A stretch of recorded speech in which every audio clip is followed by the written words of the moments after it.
The following is a fan-based discussion. All properties discussed are property of Toei Inc., Bandai, Hasbro, and Samurai Productions. Hello everyone, and welcome back to Tokucast Reviews, episode number 114. Jacob and Marcus here to continue with the Metal Heroes again. Yes. With Uchuu Keiji Sharivan. The second of the Uchuu Keiji series. Yep, Space Sheriff Sharivan. Yep. Like one more of these with Shider. Oh no. So. Okay, we're gonna start where we usually do. Well, okay, the opening. Yeah. You go first. It's okay. You think so? At best. It's, well, It exists. the singer has a lot of energy. Yeah. He definitely cares a lot about what he's singing, or at the very least, he's pretending to care very well about what he's singing about.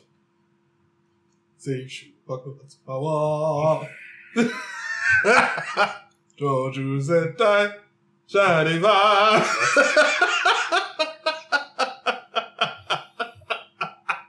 Not going to dignify that with a response. Getting into the actual show. This is a sequel. Like we said, it's a trilogy. Yeah, because Gavin's in the show. A couple times, yeah. Appearing mostly on TV monitors. This show does something I wish more shows would do nowadays. What's that? Coming off of the previous one. I wish that, like, the hero would show up in the previous show, like Wizard did at the end. Oh, yeah, okay. But to a greater extent, shall we say. Yeah, because he comes in and actually saves you. Although they usually end up reserving that for movies nowadays. Yeah. Which I'm also... Movies are like, here he is in one episode, because XA did that with Build. Like, just here he is in the last 5 minutes of the last episode. I would like to see if they had, like, the secondary writer spin off into his own show and that was the next season. I think it could be a good idea. I think it'd be something they could try. I don't think it would be solely because it feels like the story would end up going a little bit too long, and I like having a new one. But we're talking about Sharivan here. True enough. Just on that topic. But anyway. Sharivan is an interesting show. So the story is there are bad guys, they're attacking the Earth, and Sharivan's got to stop them because... But apparently his mother is like from another planet, Planet Ego, which got destroyed at some point. But was it Kurt Russell? No. Dang. And then it got fixed later on with the Ego Crystal, which is, of course, on Earth. Uh-huh. I will say, though, the beginning of this show did not leave me very promising. Oh, no. The beginning of the show is, what if Gavin were called something different? And that's pretty much what it is. But we're lacking the energy of Kenji-Oba. You are lacking, and I think that is one thing that the show suffers from, is because Kenji-Oba is a powerhouse. Yeah, Den Iga is fine. He's not bad. No, he's not bad. He's able to work with the material well. Yeah. I think the actor's got plenty of energy. He's able to work well with the script, and he's likable enough. He's just... I think sort of the issue is... It's a high bar to set. With Gavin, I think it's a bit different because we already sort of had... a preconceived notion of what Kenji-Oba we have a preconceived notion of what Kenji-Oba is, but also we had watched the the Gokaiger Gavin movie or the Gavin standalone film. Yeah. And we were able to get a sense of like who that character was beforehand. Yep. So there was a little bit of a preconceived expectation going in on that alone as well, and then with Iga, he did end up leave it's different. Yeah, he did end up meeting those expectations, at least just on the Kenji-Oba side, not so much on Gavin. Then Iga isn't bad. Do not get me wrong, but it's just like he's no Kenji-Oba. Yeah. I will say, though, that this show was, on the whole, better. I would agree. Because there was more or less a story to follow after a little bit.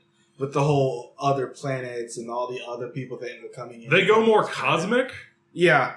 Although they end up staying on Earth, it's just like all these other people. They do, but also every single fight scene looks like it's taking place inside of one of those paintings you would hang on the ceiling of a minibus. Yeah. It gets real weird. I will say though, it's very easy. Like everything up to the fight scenes. But I'm not saying that's a bad thing. No, but I will say almost every single time it's just like the fight scene just sort of blend. And I'll tell you what, because they constantly end the same. It's not just that they end the same, they start the same, they all take place in the same locations. Mm-hmm. But here's one of the ways they really try and spice it up. It's with their editing.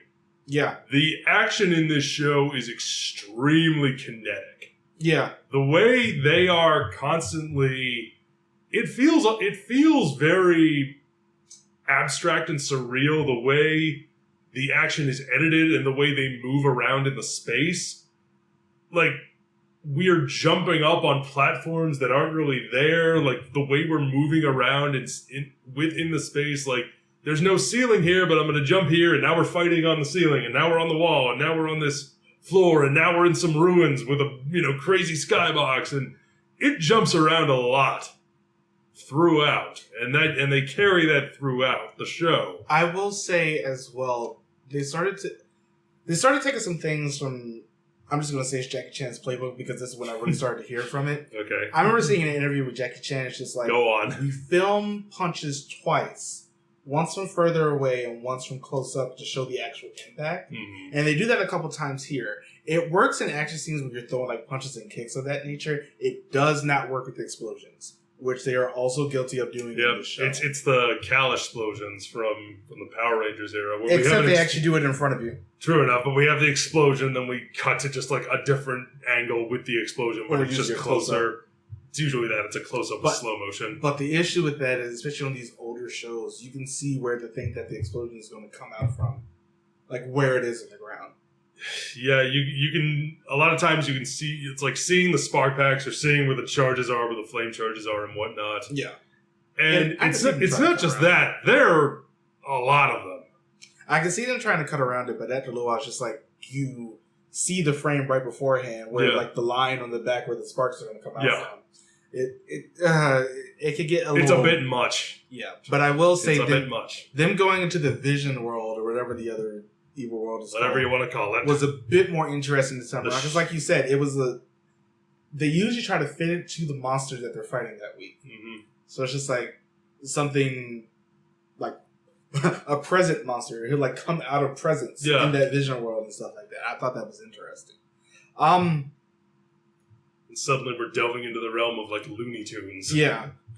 I want to talk about some of the supporting cast in this show. Not so much Gavin, because Gavin is Gavin. We already know he's great. We do. I liked like the inclusion of some of the other people, like from the planets and stuff like that, like the Bell brother and sister combo, the leader of that one organization, like her bodyguard or something like that. Okay. But especially the Bell brother and sister, Billy and Helen, who are from the Iga planet, which sort of sets with this whole thing of we had to restore the planet so our people could actually go back to it, which they do at the end of the show. I like Helen a lot more, although man are they willing to kill people off in this show. Yeah. They killed Billy off first. This is what, the 80s? Yeah, and then Helen comes in. And she's actually around for like a couple episodes sporadically. Yeah. And I was like, I really like this character. 10 out of 10. She dies. Just gets killed. Sometimes it happens. And I'm just like, okay, but why? Why not? Unlike Mimi from the last show, I actually sort of grew a little bit more of an attachment to these characters. Mm-hmm. Especially Lily. Lily was great. You think so? Yes. She was out there being the baddest of bitches.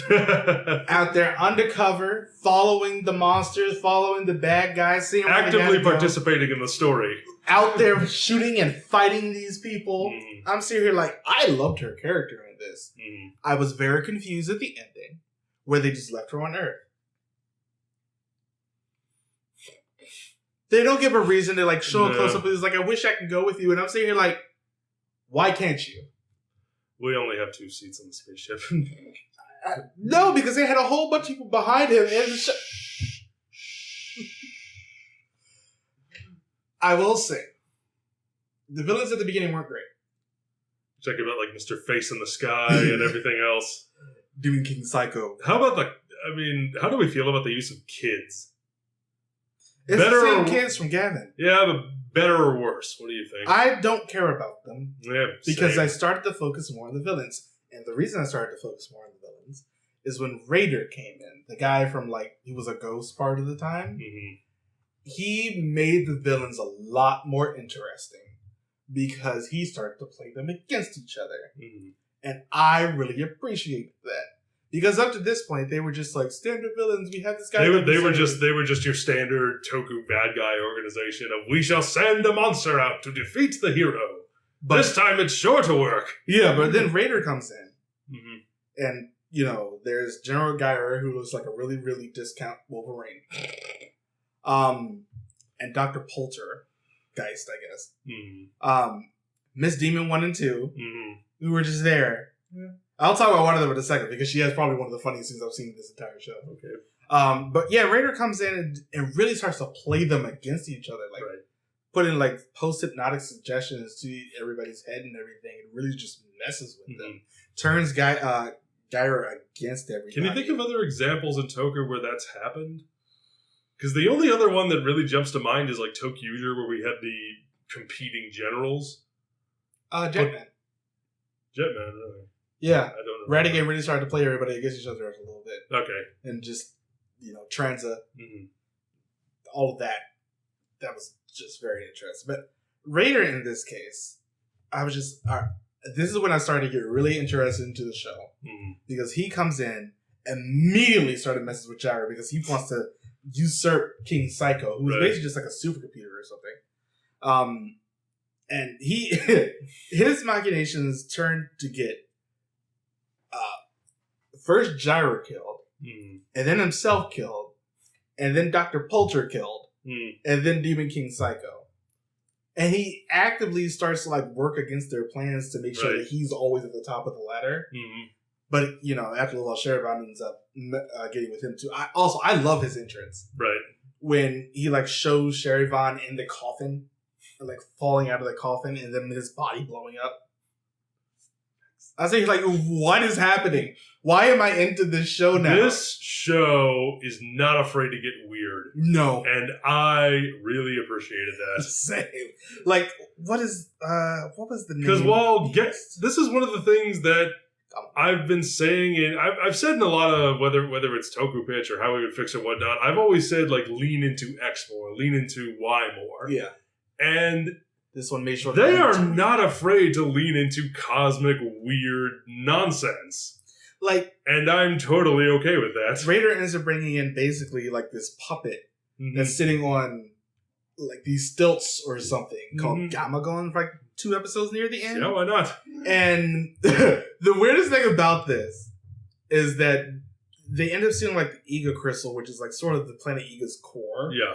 Which ends up getting Guyver killed. And Dr. Polter ends up sending off one of the demons to spy on them. And the puppet on the thing, like his whole attacks is tongues, pretty much.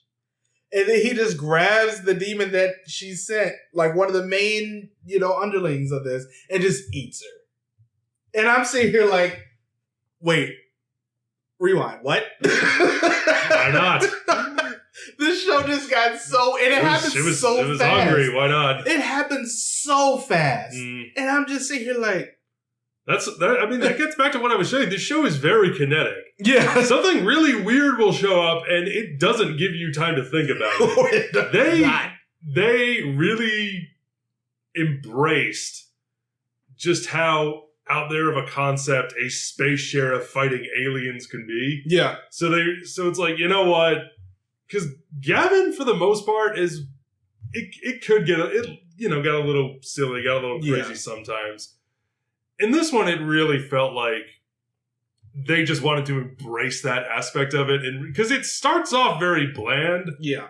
But then it starts off as Gavin. It's Gavin, but called something different. And then as the show goes on, it was like, let's just get weird. You know what? It's like something clicked in the writers' heads of like, this isn't really working. It's just more of the same.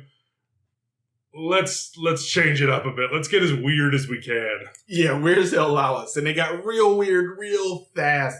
And I'm just sitting here like... And I like weird. And that's when the show got interesting. And that's why I'm just like... I'm actually... Unlike coming from Gavin to this show, because I'm just like, if it's more Gavin, I'm not going to like it. And those first couple Which was why I was very surprised when I got your text. Yeah. a couple of days ago, and you were like, so I've changed my stance. It got so weird that I was like, I'm 100% on board. Let's go. And like I said, coming from Gavin to this, I wasn't excited. Going from this to Scheider, I'm a bit more excited to see where they're going to go. And one of the things I liked about how weird, it's not like, it never felt like it was going for shock value. No. It was like, every time something strange or crazy would happen, I would always find myself like leaning in a little bit more. Yeah. To be like, okay, where are we going with this? all right, this is interesting. What are we gonna do? Let's show me what you got. Yeah. And like Rainer doesn't show up until about episode 36. But like even up to that point, it's like after episode about maybe 7 or 8, and they started to lean into a little bit more of the weird. But Vader's appearance just like, I'm on board. Let's go. Yes. When it goes I'm weird, also aware that, weird. I mean, I also feel sometimes calling a Japanese show weird is like calling water wet. Because let's face it, all of them to an extent, they're all, whether it's anime, whether it's toku, whether it's a movie, there is an inherent whimsy and weirdness that is present in pretty much all of Japanese media. Especially in the 80s. Yes. Especially when you're going a couple decades old, and but it experimentation was the name of the game. I think after a little bit, I started to have fun. Mm-hmm. Although I do Color me shocked. Although I do wish, it's just like, I sort of wish that the characters from the last one weren't here. Mm-hmm. Especially those kids. Especially those kids and the camera guy. Yeah. Still not a fan of them leaving Lily on the Earth. I don't get it. And you don't see her again in Shiner, I don't believe. So I don't know. Maybe she opened a bakery or something. I don't know. Also, that's one thing I sort of missed about this. I really wish that Scheider would have showed up at the end of the show. Because it was basically just Gavin and Sherivan at the end. I really wish that Scheider would have shown up. Yep. But yeah, I'd definitely say watch this, though. This is a good one. Like, this is our first Metal Heroes where I think it's all right. I don't think it's that good, but it's I don't think it's amazing, but it's better than the last two that we have watched. And we watched Wind Spectre, and we watched Gavin. We watched Wind Spectre, we watched Gavin, and we watched Zubat. But, Zubat is a Metal Hero. It's not Sentai, it isn't Rider. I'm lumping it in with the rest of them. Yeah. That's really all I got to say about the show. Yep. I do recommend it. I would recommend it as well. It's a fun one. And we, like... You don't mind watching something that's a little more out there and a little older, or a lot older, I guess you'd say, when talking about Toku. Yeah, this isn't one of the shows. I can see that this review is going to be a little bit short, but it's just like, this isn't a show to, because it once again, it's pretty episodic. Yeah, I think most of them are. It's really just once you get further on, especially after Raider shows up, that's when it starts getting, him turning Guyver against everybody, like getting Guyver drunk, getting Guyver to almost marry, and they don't say it, but they really imply rape in this show with Guyver getting married to Mimi. Yeah. Because they basically just want her to have his kid to mess with the commander who was her father. Mm-hmm. And I'm just like, oh, okay. This is where we're going today. Let me pay attention. Yeah, it's messed up. It got real weird, but I think I appreciated it more for its weirdness than anything else. There you go. Yay! That was a weird thing to yay on. It was, but moving on. Yeah. Let us know if you've seen it. Yeah, let us know if you've seen Sharivan. Let us know if you've seen Scheider. That's coming up next. That's the next Metal Hero that we'll be doing. Is going to be a little bit. So I'm hoping it's keep Metal Hero weird. We shall see. I'm honestly not looking forward to it. I'm honestly looking forward to it if it just takes upon this and builds. Well, we'll see, won't we? The next show that we're doing, it is Pride Month. So I'm moving the schedule around just a little bit. The next one that we're doing is Samurai Flamenco. I'm so excited. I am too. To do Samurai Flamenco. It's been a while since I've seen this. Yeah, same. It's been a couple years, so I haven't seen this since it actually stopped airing. Yeah, I'm very excited to rewatch Samurai Flamenco, especially with the things that happened after, which is why I'm bringing it up for Pride Month. Don't forget to join us on all the things. And we'll see you next time for Samurai Flamenco. Bye, everybody. Thanks for watching.